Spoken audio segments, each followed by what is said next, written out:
Our final RIF Talk speaker is Richard Young. Richard is Director of Education at the PG&E Food Service Technology Center.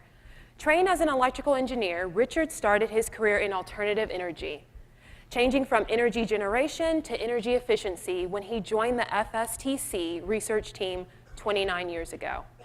Richard is a former member of the National Restaurant Association Conserve Advisory Council and is the past fellow of the Hobart Center for Food Service Sustainability. Richard currently focuses most of his efforts on technical outreach, translating the FSTC's 30 years of research into practical information. Richard will be giving his talk on carbon counting and where to start.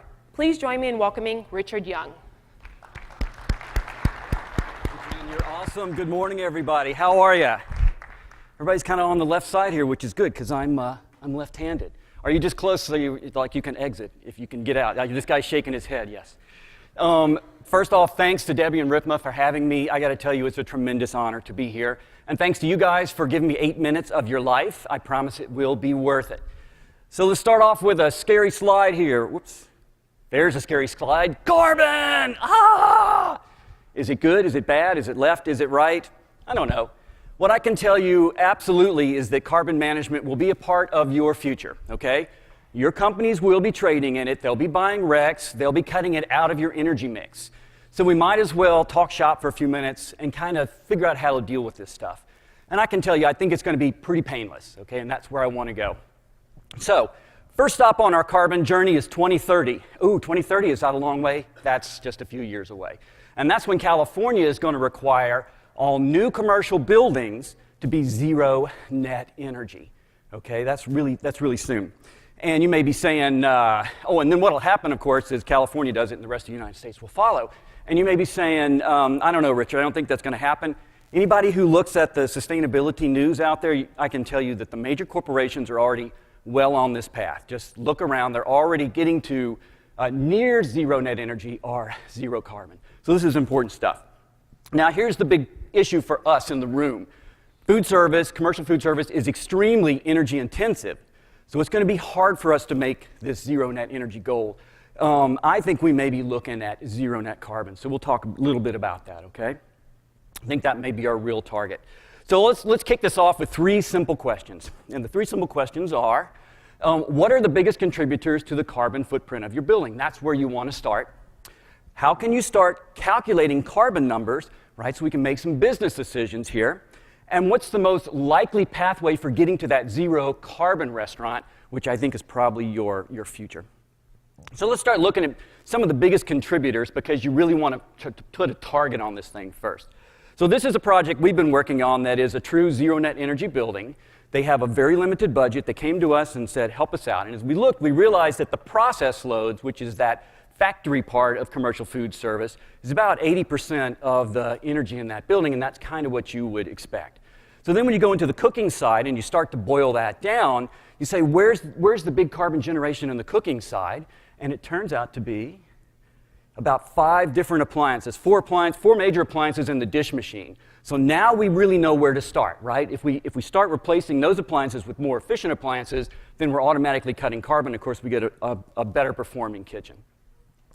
And that tells you can actually take a big bite out of your building's carbon by looking at these things. So we know now that we need to focus on our major cooking equipment. What do we do next? How do we attack this? How do we get some data now? So there are online calculators at fishnick.com, and that's where I would suggest you guys go to sort of do this mathematics. And the calculators are really easy. I use them all the time, so I know they must be okay, right? And what you do is you put your information in, and you will get an output of kilowatt hours per year or therms per year. By the way, there's a California EnergyWise booth. You guys come by, talk to me. I'll do a demo. We don't have time in our 8 minutes for a demo, but come by. I'll do one for you, okay? I'll help you with your own questions. So once you get that output, then you can drop that into the EPA's carbon equivalencies calculator and come up with all kind of carbon-related numbers. And if you want soft things for education, it's trees planted and all of this kind of stuff. But I think you guys are probably going to want the tons of CO2 number. That's going to be the thing that you're dealing with. And of course, CO2 is, people value this anywhere from $15 to $250 a ton. So there's real numbers there, okay? So, and here's my promise. If you guys have a bigger project, all this just is scrambling your head, just email me. We'll work it out. We have lots of resources. Come down to the booth, we'll talk about this. Like I say, this is in your future. Come talk to us. And I know something about it. I have the Getting to Zero water bottle to prove it. Okay, so I've been to the conference, don't have the t-shirt, got the water bottle. That's what we all have nowadays, right? It's water bottles, no longer the t-shirts. Okay. So let's talk about what the future might look like and why I think that food service may be zero net carbon instead of zero net energy. The zero net energy, and let's talk about that for a moment. Zero net energy means I have to generate all of my power on site. I have to offset all of my carbon with renewables on site.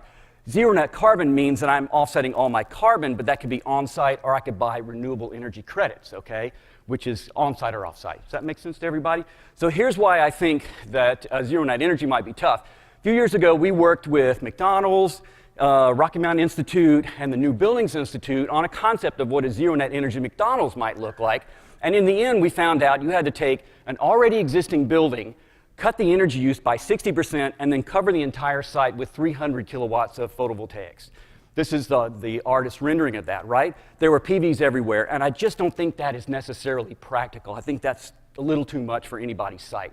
But what we could do is we could take that building, and we could get that energy efficiency, cut that 60% off, and I'm going to show you some numbers in a second to give you some hope. We cut that 60% off, and then we buy renewable energy credits, and we get to a zero carbon building. And I think that's how we're going to end up meeting these building codes and getting to better buildings. And once again, don't panic. I think all of this stuff is going to lead ultimately to better performing kitchens and a better energy grid, a better energy system. So all good stuff. Is this okay? We positive? We happy? Everybody still alive out there? Anybody that's not alive, raise your hand. Okay. Ah, there's one. See, I tricked you this time. I got him the opposite yesterday. Okay. So I like simplicity. And when we talk about carbon and electric appliances, it gets really complicated. So I'm not going to talk that. I'm going to go to gas appliances. Gas is fairly simple. It comes from the wellhead to your appliances without really any conversion, right? And that means that every BTU of natural gas that you save translates into a direct carbon reduction. So that's a great thing. Let's start simple. I also know that most of the major cooking equipment in your facilities tend to be gas appliances, so that also makes it really easy. At the Food Service Technology Center, we have tons and tons of experience of monitoring different types of equipment. And over the past few years, we've been working with the California Energy Commission on this really major gas line equipment project where we're replacing baseline equipment with more efficient gas equipment and coming up with really amazing answers, right? And here's an example of some of the results we're getting. We replace convection ovens with more efficient convection ovens, convections with combis, rotisserie with combi, and the average savings is 58%. So when I'm talking about knocking 60% off energy off an efficient building, we can do that, okay? And then what I did was I ran this thing into the EPA calculator, and we see what the tonnage looks like, and it's pretty amazing. 6 tons, 11 tons, 11 tons on that rotisserie, 4 tons in a little restaurant with convection to combi. Amazing savings, okay? So now you guys might be saying, Richard, I'd like to know more about this. This whole CEC study is published online at fishnick.com, CEC/cook. And they also have case studies. That's where I'd say you guys begin, okay? Unless you're just an engineering nerd like me, get your case studies from me, and I've got hard copies I can give you right after this session, so come to us. Also want to thank PG&E, SoCal Gas, and San Diego Gas and Electric. We all work together on this project in California. So here's the one big takeaway. We've talked about, you know, the carbon thing, the calculating thing, the zero net energy, all this kind of stuff. Here's the one big takeaway for today. Purchasing efficient gas equipment can dramatically cut your energy use, save you money, and cut your carbon. Okay, so let's say that one more time. Purchasing efficient gas equipment can dramatically cut your energy use, save you money, that's why we're here, to make money, and the carbon thing just happens. It just happens for you guys, okay? So it ends up being easy and painless. Thank you very much. Come by the booth and say hi, and thank you, Debbie, for having us. And now you guys are free.